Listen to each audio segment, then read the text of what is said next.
Hi sir, ano ihanang masuggest mga ways para maging effective ang among pag-review sa board exam? There are many ways to review.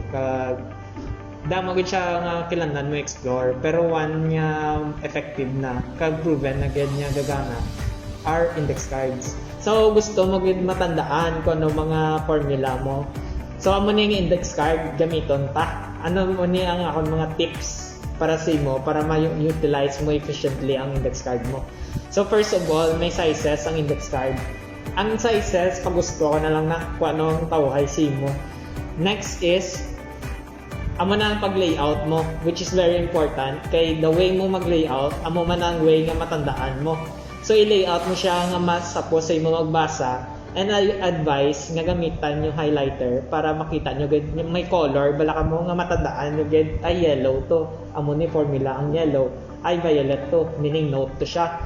Tapos ang pinaka-importante gid is kung sino masulat. Balan ko daan mo na sa internet sa mga pre-made na mga notes nga kopyahon nyo na lang. Pero mas advice ko gid nga kamo gid intindi kung anong kailangan nyo sa uluhon kag kung anong dapat nyo gid nga tandaan.